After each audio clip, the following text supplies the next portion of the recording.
Good morning mga kabakyard. Dito naman tayo sa ating crane. Ito ang ating barako. Ito ang gagamitin natin sa ating mga inahin.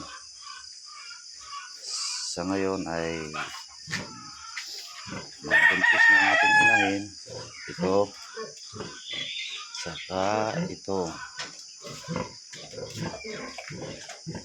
Ito yung pinakamatanda kong inahin.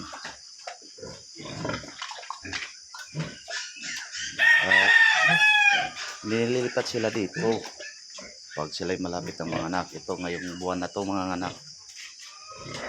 At ito silang dalawa. Malaki na yung tiyan. Kaya kumain. Mga anak na yan ngayong buwan.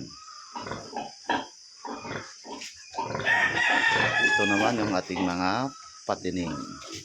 Ito ay mga anak na talagang linis bagong umaga pa lang.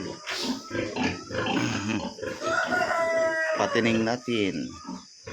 At ito rin ang ating mga big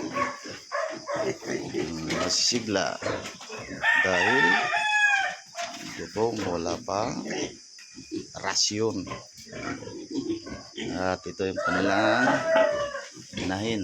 Hinintay lang natin to na magmakasta.